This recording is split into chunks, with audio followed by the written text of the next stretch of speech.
Okay, it is still February 24th, 2024. Hey, 202-2024-24. And it's not the correct way to write down a date. It is hilarious. Anyways, where was I? Where was I with that? I was saying, right? Oh yeah, right. Avatar: The Last Airbender, role-playing game, D&D. Yeah. Anyways, it has four eras in it, with unique situations and detailed people, important people for the 4 kingdoms. Technically 5 kingdoms of Avatar. We got, the 4 that are well known if you've ever watched Avatar: The Last Airbender. The airbending nomads, which funny enough are only kind of nomads. It's kind of funny. The Earth Kingdom, which is ran by a king or queen, usually. The Water Tribes, North and South, and the Fire Nation.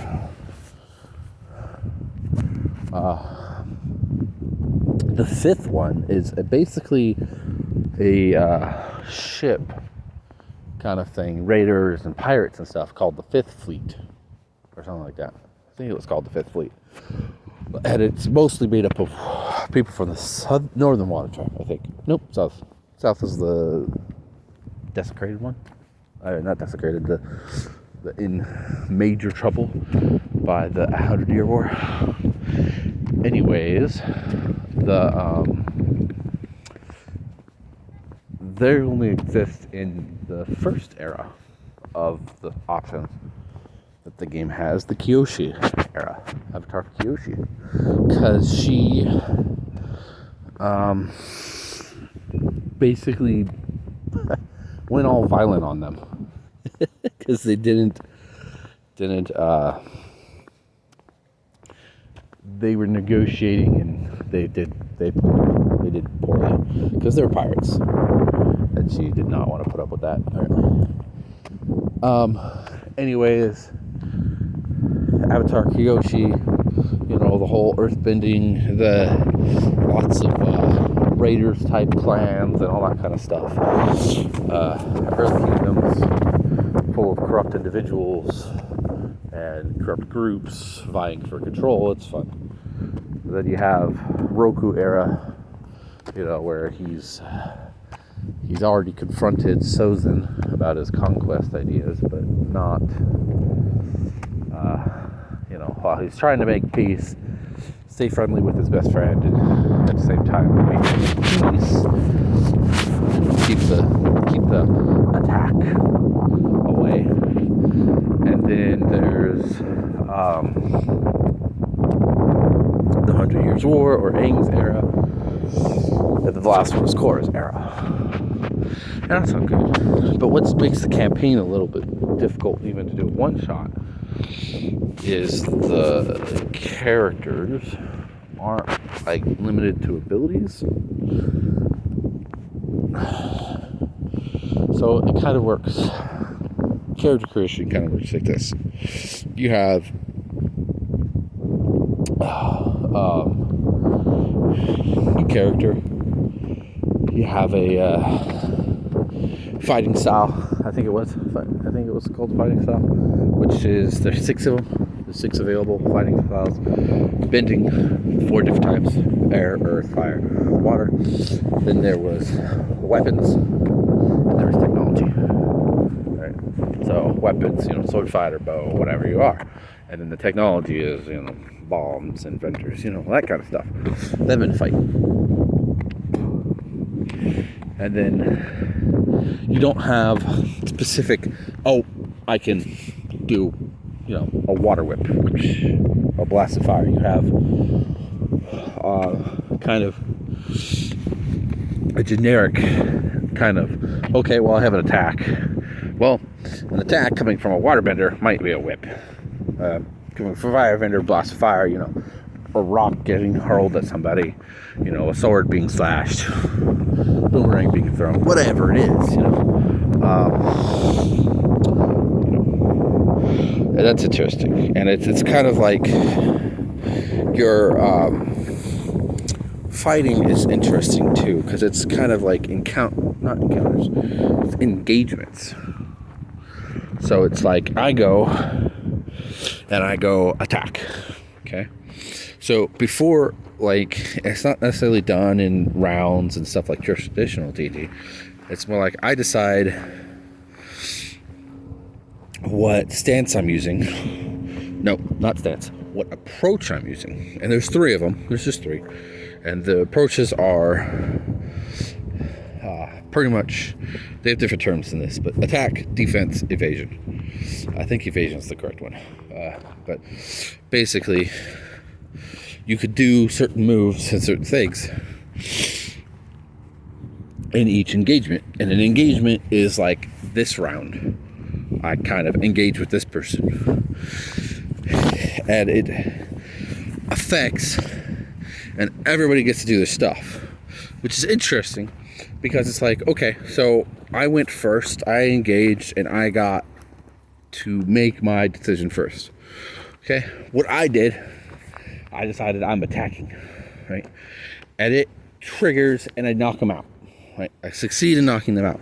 Well, they're not knocked out because it's supposed to be happening simultaneously until after the current engagement is over.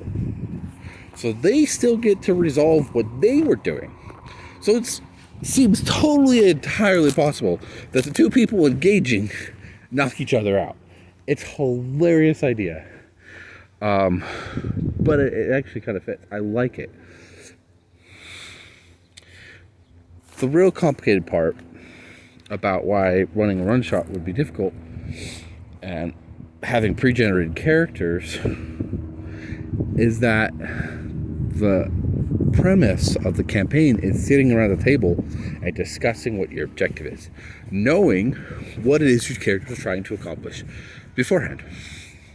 Unlike most of my games now, where I let the players discover it, right? I have a goal in mind, I have an intention, and they've got to figure out what it is they want to do.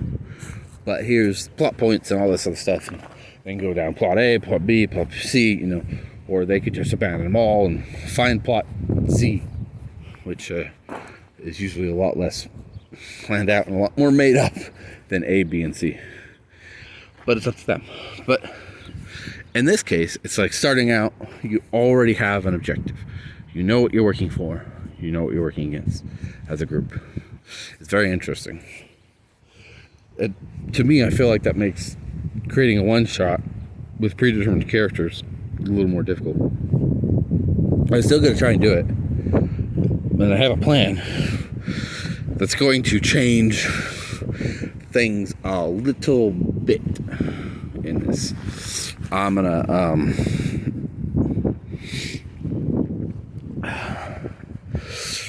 to do a one-shot. I'm not going to pre-generate characters. I'm going to let them make characters. One caveat. There's 2 things. I'm going to start them off in Avatar Korra's time. And I'm going to change 2 things to them. One of them has to be a non-bender. Okay. And I start the one-shot off in a tournament. The Pro Benders tournament. But it's changing the rules of the Pro Benders tournament to be 4-person teams, 3 benders, and a non-bender. And technically change some of the rules, but since the system doesn't really use engage and close and stuff like that, it's just got to be more of, you can't go up and punch somebody and whatnot in your moves, but the non-bender, whether they're a swordsman or a technologist, or not a swordsman, but a weaponsman or a technologist, they're allowed to cross the line. Because if I remember correctly, I didn't watch the show very much, but I did watch season 1 of Korra, that the benders are not allowed, have to stay on their side of the arena, and only their bending elements are allowed to be moved, or allowed to go over the lines, which makes sense. And so I want to have them fight in this tournament to get kind of a play on how the combat system works, because these players have been playing with them for 2 years now, I think. Most of them, half of them, and one of them like a year and a half, a year. Sound pretty close to that. We try to how exactly do I put that?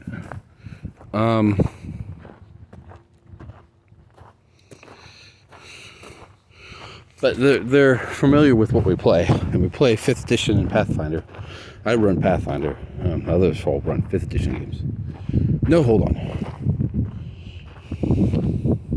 No, I think I have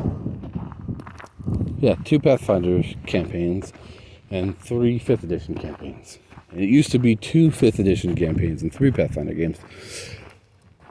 But DM for one of the Pathfinder games ended the campaign, made it part of his world, part of his history of the world in Pathfinder, and then made us switch over to 5th edition, which I was not happy about, especially considering that our new characters, several generations down the line, their goal happens to be, because our previous characters, the one we were playing in that campaign, got under 2 Fey creatures owed them a debt. And so they're still around and they're working for these Fey creatures. And basically, the dichotomy of the world, which the world was originally, humans are most prolific, they're the ones in charge, they're very racist. Got swapped with humans are the least prolific, least powerful. Elves are running the things, and humans are like second class citizens at best.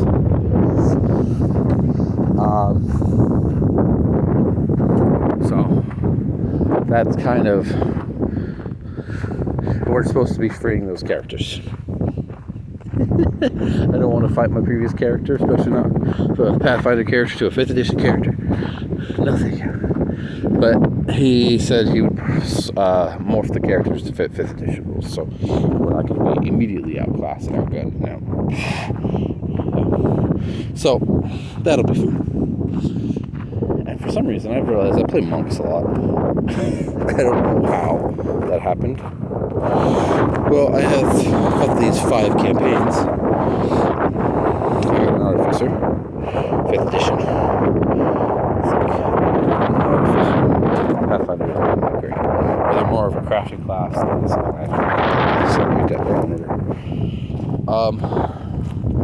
then you have artificer, tiefling. My character is Iron Man Red.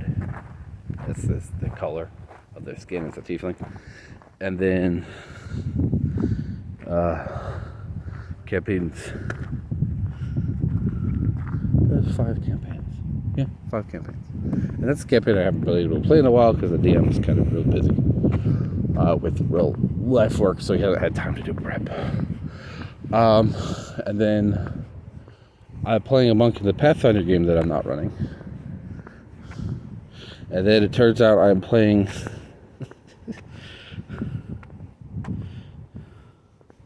Okay, yeah. And then I'm playing another monk in the 5th edition game that I'm playing. Then I'm playing a wizard. And it's like, why the heck am I a monk twice? Why did I decide to be a monk twice?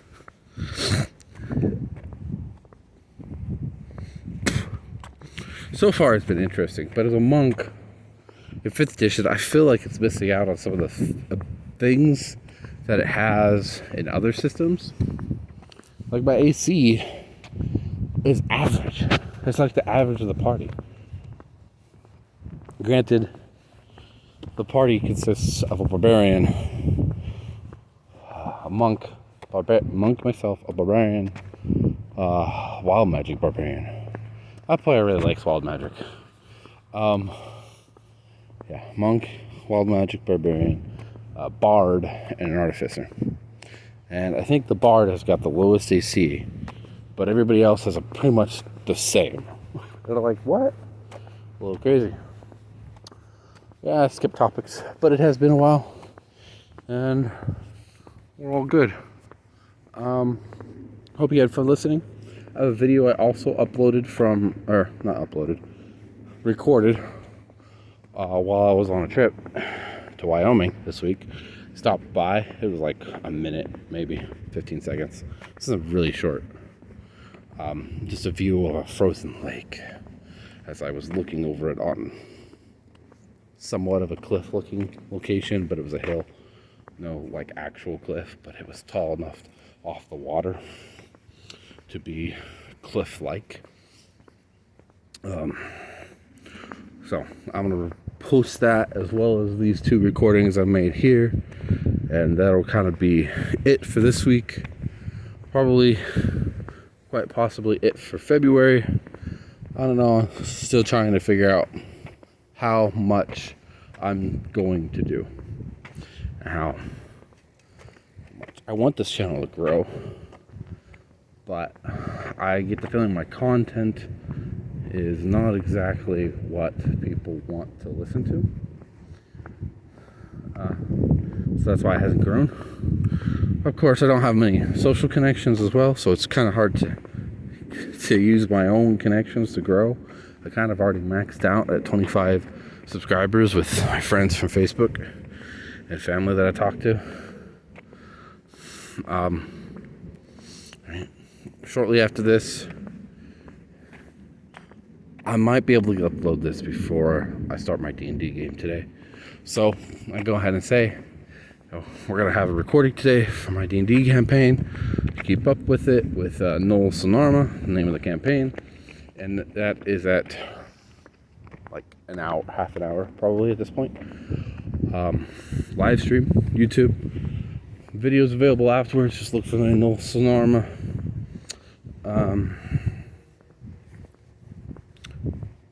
Playlist on my channel. I have a friend who has his own YouTube account, YouTube thing, and he's featured on mine. I'm featured on his, so go ahead and look at that, check that out, hit that like and subscribe button. I feel so weird. I'm getting mental images in my head of the people who say that all the time at the end of their videos. I might start saying it. Well, this is Mr. Decker signing off. Thanks.